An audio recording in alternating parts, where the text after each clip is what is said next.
అందరికీ శుభోదయం. నేను బ్రహ్మనాయుడు.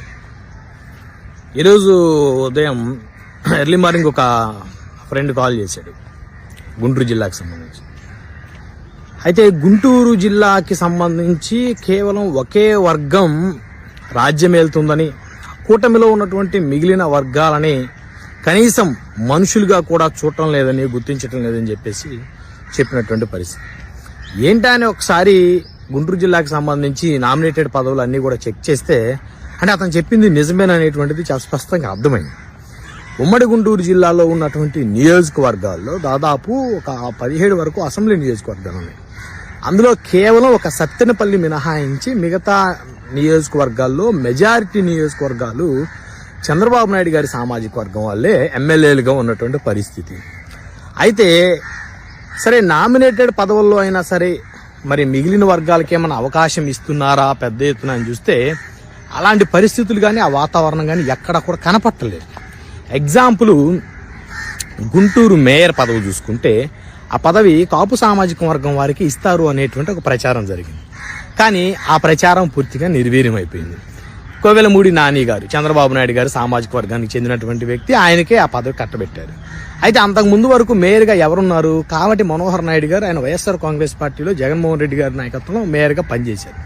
కూటమి ప్రభుత్వం వచ్చాక కావటి మనోహర్ గారు మేయర్ పదవికి రాజీనామా చేస్తే మరి అదే సామాజిక వర్గానికి చెందినటువంటి వ్యక్తులకు కదా ఇవ్వాల్సి ఉంది. పోనీ ఆ సామాజిక వర్గానికి చెందిన వాళ్ళు గుంటూరు కార్పొరేషన్లో లేరా అంటే దాదాపు 5-6 ఉన్నారు కార్పొరేటర్లుగా. అందులో 2 జనసేన కార్పొరేటర్లు ఉన్నారు, ఇంకొక 2 నుంచి 3 తెలుగుదేశం నుంచి కాపు సామాజిక వర్గానికి చెందిన వారు కార్పొరేటర్లు ఉన్నారు. కానీ వారికి ఆ పదవి ఎక్కడా దక్కలేదు. సరే, కనీసం డిప్యూటీ మేయర్ అన్నా ఇస్తారా అనేటువంటి ఆలోచనలో వారు చేసినప్పటికీ పాపం వారికి అక్కడ అది కూడా దక్కలేదు. సరే, ఇటీవల కాలంలో మార్కెట్ యార్డ్ చైర్మన్, మరి గుంటూరు మిర్చి యార్డ్ చైర్మన్ అంటే చాలా ఫేమస్. పోనీ కనీసం అక్కడ కాపులకి గుంటూరు మిర్చి యార్డ్ చైర్మన్ అయినా ఇస్తారేమో అనేటువంటి ఆశతో మేము ఎదురు చూసాము. కానీ మాకు అది కూడా ఇవ్వలేదని చెప్పేసి పాపం ఒక మిత్రుడు తన యొక్క బాధను నాతోటి ఉదయాన్నే పంచుకుంటూ ఉన్నాడు. అయితే అతని యొక్క మాట్లాడినటువంటి అంశాల్లో నాకైతే ఎక్కడా కూడా అవాస్తవాలు ఎక్కడ కనిపించలేదు. ఎందుకంటే ఈ అంశం అందరికీ తెలిసిందే. ఉమ్మడి గుంటూరు జిల్లాలో ఉన్న 17 నియోజకవర్గాల్లో ఒక సత్తెనపల్లిలో మాత్రమే కాపు సామాజిక వర్గం చెందిన కన్నా లక్ష్మీనారాయణ గారు ఎమ్మెల్యేగా ఉన్నారు. ఆయనకు కూడా పూర్తిస్థాయి అధికారాలు అయితే లేవు. ఆయన కూడా మరి వయసు రీత్యా వయోభారంతో బాధపడుతున్న పరిస్థితి ఉంది. గతంలో లాగా ఆయన జిల్లా స్థాయిలో నాయకత్వం వహించేటువంటి పరిస్థితి లేదు. ఆయన కేవలం ఒక నియోజకవర్గానికి మాత్రమే పరిమితం చేసిన పరిస్థితి. అక్కడ కూడా వాతావరణం సరిగ్గా లేదనేటువంటి చర్చ నడుస్తుంది. ఇక మిగతా నియోజకవర్గాలు ఎక్కడ చూసుకున్నా చిలకలూరుపేట, పొన్నూరు, గుంటూరు 2 టౌను, అదేవిధంగా పెద్దకూరపాడు, సో ఇక ఏ నియోజకవర్గం చూసుకున్నప్పటికీ కూడా గురజాల, వినుకొండ అన్నీ కూడా చంద్రబాబు గారి సామాజిక వర్గానికి చెందినటువంటి ఎమ్మెల్యేలే ప్రాతినిధ్యం వహిస్తూ ఉన్నారు. అక్కడ కనీసం మార్కెట్ యార్డ్ చైర్మన్లుగా కానీ మున్సిపల్ చైర్మన్లుగా కానీ కాపులకి ఎలాంటి ప్రాధాన్యత లేదు. ఒకప్పుడు ఉమ్మడి గుంటూరు జిల్లాలో కాంగ్రెస్ పార్టీ అధికారంలో ఉన్నప్పుడు ఉమ్మడి గుంటూరు జిల్లాలో కాపు సామాజిక వర్గానికి అత్యధిక ప్రాధాన్యత ఉండేది.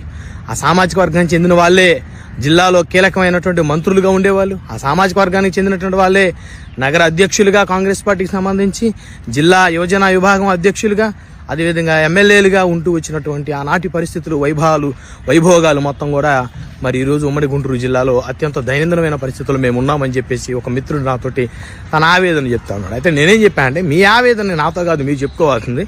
మీ ఆవేదనని మీరు అక్కడ మీరు అందరూ కలిసి మాట్లాడుకొని చర్చించుకొని మీరు ఏ పార్టీలో ఉన్నారో ఆ అధిష్టానం దగ్గరికి వెళ్ళి ఇట్లా మాకు ఇక్కడ అవకాశాలు రావటం లేదు, సో ఆ అవకాశాలు మాకు కల్పించదని చెప్పేసి చెప్పుకోవాల్సిన పరిస్థితి. ఇకపోతే మార్కెట్ యార్డ్, గుంటూరు మిర్చి యార్డ్ అనేది చాలా ఫేమస్. అలాంటి మిర్చి యార్డ్ పదవి కోసం ఉమ్మడి గుంటూరు జిల్లాకి సంబంధించి గుంటూరు నగరానికి చెందినటువంటి మరి ఉగ్గిరాల సీతారామయ్య గారు, పాపం ఆయన దాదాపు 20 నుంచి 25 సంవత్సరాల నుంచి తెలుగుదేశం పార్టీలో ఎంతో కష్టపడి పనిచేస్తా ఉన్నాడు ఉగ్గిరాల సీతారామయ్య గారు. మరి ఉగ్గిరాల సీతారామయ్య అంటే ఒకప్పుడు ఒక ఫైర్ బ్రాండ్, ఒక మాస్ లీడర్, చాలా మంచి వ్యక్తి, నిజాయితీ పరుడు, ఎలాంటి ఎలిగేషన్స్ కరప్షన్స్ లేనటువంటి వ్యక్తి ఆయన. మరి ఆయనకి ఇస్తారని చెప్పేసి అందరూ ఊహించారు, ఆయన ఆశించాడు. ఆయనకి మొండి చేయి చూపింది ప్రభుత్వం తెలుగుదేశం నుంచి. ఇక జనసేన నుంచి వస్తే గాదే వెంకటేశ్వరరావు గారు, ఉమ్మడి గుంటూరు జిల్లా జనసేన పార్టీ అధ్యక్షుడు. వైసీపీ అధికారంలో ఉన్నప్పుడు ఉమ్మడి గుంటూరు జిల్లాలోని వైసీపీ ఎమ్మెల్యేలను తన వాగ్దాటితో గడగడలాడించిన నాయకుడు గాదే వెంకటేశ్వరరావు. మరి సబ్జెక్ట్ ఉన్నాడు, అడ్వకేట్ కాదు. కొంతమంది చిన్న చూపు ఏంటంటే పాపం ఆయన డబ్బులు లేవు, ఆయన మధ్యతరగతి వాడని. డబ్బులు లేకపోతే రాజకీయాలకు డబ్బులు కావాలా? 10 ఏళ్ళ నుంచి పార్టీలో ఉన్నాడు, పనిచేశాడు, డబ్బులే కావాలా ఏంటి? ఎంతమంది డబ్బులు లేని వాళ్ళు అవకాశాలు అందిపుచ్చుకోలేదు, ఇక డబ్బులు కావాల్సిన వాళ్ళకే అంటే మరి అది కష్టం కదా. సో కాబట్టి అలాంటి గాదే వెంకటేశ్వరరావు గారి కూడా ఆయన కూడా రేసులో ఆయన ఎక్స్పెక్ట్ చేశాడు. అంటే ఇప్పుడు ఏమైంది, జనసేన నుంచి కాపు సామాజిక వర్గానికి చెందిన గాదే వెంకటేశ్వరరావు గారికి మిర్చి యార్డు పదవి రాలేదు. అదేవిధంగా గుంటూరు ఏదైతే తెలుగుదేశం నుంచి కాపు సామాజిక వర్గానికి చెందిన ఉగ్రాల సీతారామ గారు ఎక్స్పెక్ట్ చేస్తే ఆయనకి పదవి రాలేదు. అదేవిధంగా మరి కొంతమంది బీసీ నేతలు కూడా ఉన్నారు, ఎక్స్పెక్ట్ చేశారు వాళ్ళు కూడా గుంటూరు మిర్చి యార్డు చైర్మన్గా అవకాశం వస్తుంది. బీసీ నాయకులు కూడా రాలేదు. అదేవిధంగా బోనమైన శ్రీనివాస్ యాదవ్ గారు జనసేన పార్టీకి చెందినటువంటి బలమైన నాయకుడు, ఉమ్మడి గుంటూరు జిల్లాలో యాదవ్ సామాజిక వర్గం, బీసీ నేత, బీసీలో మంచి పట్టున్న నాయకుడు. ఆయనకు కూడా మరి గుంటూరు మిర్చి యార్డు అవకాశం మరి కల్పించే పరిస్థితి ఉంటే బాగుండేదేమో అని చెప్పేసి ఆ వర్గం కూడా బాధపడతా ఉంది. అంటే ఎందుకు ఒకటే సామాజిక వర్గం, చంద్రబాబు గారి సామాజిక వర్గానికే ఎందుకు ఎక్కువ పెద్దపీట వేస్తా ఉన్నారు, వాళ్ళ ఓటింగ్ ఎంత అని చెప్పేసి కూడా నాతో ఫోన్ చేసిన మిత్రుడు తన ఆవేదన వ్యక్తం చేస్తా ఉన్నాడు. అయితే ఓటింగ్ శాతం పక్కన పెడితే పవర్లు చంద్రబాబు గారు ఉన్నప్పుడు ఆటోమేటిక్గా ఆ విధమైన అడ్జస్ట్మెంట్లు జరుగుతాయి. మీకు గౌరవం ఇస్తున్నారా లేదా ముందు అది చూసుకోండి అని చెప్పాను నేను. మీకు చక్కగా గౌరవం ఇస్తున్నారా లేదా, మీరు వచ్చినప్పుడు మీ కుర్చీ వేసి మీకు గౌరవం ఇస్తున్నారా లేదా, ఆ గౌరవాన్ని చూసుకొని ముందుకెళ్ళండి. పదవులు కావాలి లేకపోతే మేము కడుపు నిండా తినాలంటే కాదు, గౌరవం ఉందా లేదా, ఆ గౌరవాన్ని మీరు కడుపు నిండా తినండి, ఆ గౌరవంతో మీరు బతకండి. అంతేగాని మీరు ఇలా బాధపడటం కరెక్ట్ కాదు అని చెప్పేసి నా అభిప్రాయంగా నా మిత్రుడికి తెలియజేస్తే అతను ఫోను కట్ చేసేసి నువ్వేదో సలహా ఇస్తావు అనుకుంటే ఇలా చెప్తున్నావు ఏంటేనా అని నా మీద కోపంతో ఫోన్ కట్ చేశాడు. సరే కట్ చేశాడులే అని చెప్పేసి నేను నా ఆవేదన మీతో పంచుకుందాం అని చెప్పేసి ఈ వీడియో చేశాను.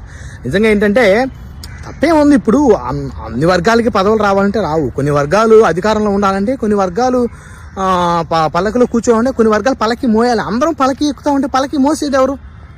కాబట్టి కొంతమందికి పదవులు ఆశిస్తారు, కొంతమందికి ఆశిస్తే వస్తాయి, కొంతమందికి రావు. సో రాని వాళ్ళు బాధపడాల్సినటువంటి అవసరం లేదు, వచ్చిన వాళ్ళు సంతోషపడాల్సినటువంటి అవసరం లేదు. కాబట్టి ఒకటైతే నిజం, ఉమ్మడి గుంటూరు జిల్లాలో కాపు సామాజిక వర్గం రాజకీయంగా నిర్వీర్యం అయిపోయింది. కేవలం చంద్రబాబు గారి సామాజిక వర్గమే ఉమ్మడి గుంటూరు జిల్లాలో తన ఆధిపత్యాన్ని చలాయిస్తూ దూసుకెళ్తున్నటువంటి పరిస్థితి, రాజకీయంగా, ఆర్థికంగా, సామాజికంగా. సో కాబట్టి కృష్ణా జిల్లా కూడా చూసుకున్నా కూడా, ఉమ్మడి కృష్ణా జిల్లాలో సైతం కూడా అలాంటి పరిస్థితులే చాలా స్పష్టంగా అయితే ఉన్నాయి. ఉమ్మడి ప్రకాశం జిల్లాలో కూడా అదే పరిస్థితులు చాలా స్పష్టంగా ఉన్నటువంటి పరిస్థితి ఉంది. ఉమ్మడి గోదావరి జిల్లాల్లో కూడా ఇంచుమించు ఆ విధంగా కాకపోయినా కాస్త మెజారిటీ అదే పరిస్థితులు అయితే స్పష్టంగా అయితే మొత్తానికి అయితే కనపడతా ఉన్నాయి. సో కాబట్టి ఈ గుంటూరు, కృష్ణా, ప్రకాశం జిల్లాల్లో ఉన్నటువంటి కాపు సామాజిక వర్గానికి చెందినటువంటి వాళ్ళందరూ కూడా, అదేవిధంగా మైనార్టీ, బీసీ వర్గాలకు చెందినటువంటి నాయకులకి వాళ్ళు ఏంటంటే మాకు అవకాశాలు రావట్లేదు, చంద్రబాబు గారి సామాజిక వర్గం చెందిన వారికి ఎక్కువ పదవులు వస్తున్నాయని చెప్పేసి ఆవేదన చెందుతున్నారు. మీరు ఆవేదన చెందాల్సినటువంటి అవసరం లేదు. మీ అందరికీ ప్రభుత్వం గౌరవాన్ని ఇస్తుందా లేదా చూసుకోండి. పదవులు అనేవి అందరికీ ఇవ్వడం కుదరదు. కొంతమందికి ఒకసారి ఇస్తారు, కొంతమంది ఇంకొకసారి ఇస్తారు. మరి నెక్స్ట్ ట్రిప్ మిగతా వర్గాలకు ఎక్కువగా అవకాశాలు ఇచ్చేటువంటి పరిస్థితి ఉంటుంది. సో కీలకమైన పదవులు మరి ముఖ్యమంత్రి గారి వర్గాలకే ఎక్కడైనా కీలకమైన పదవులు ఇస్తారు. సో డైరెక్టర్లు కానీ అలాంటి పదవులు మిగతా వర్గాలకు ఇస్తారు. ఇది గత కొన్ని సంవత్సరాల నుంచి వస్తున్నటువంటి ఇది. సో కాబట్టి అంటే చిన్న చిన్న అంశాలకి బాధపడకుండా జాగ్రత్తగా ముందుకు సాగిపోయేటువంటి పరిస్థితి ఉండాలి. ఆ విధంగానే మైండ్ సెట్ ప్రిపేర్ అయి ఉండాలి రాజకీయాలు ఉన్నప్పుడు. కానీ బాధపడుతూ మాకు పదవులు రాలేదు అనేటువంటి బాధ ఎవరో కూడా వ్యక్తం చేయాల్సిన అవసరం లేదనేది నా అభిప్రాయం.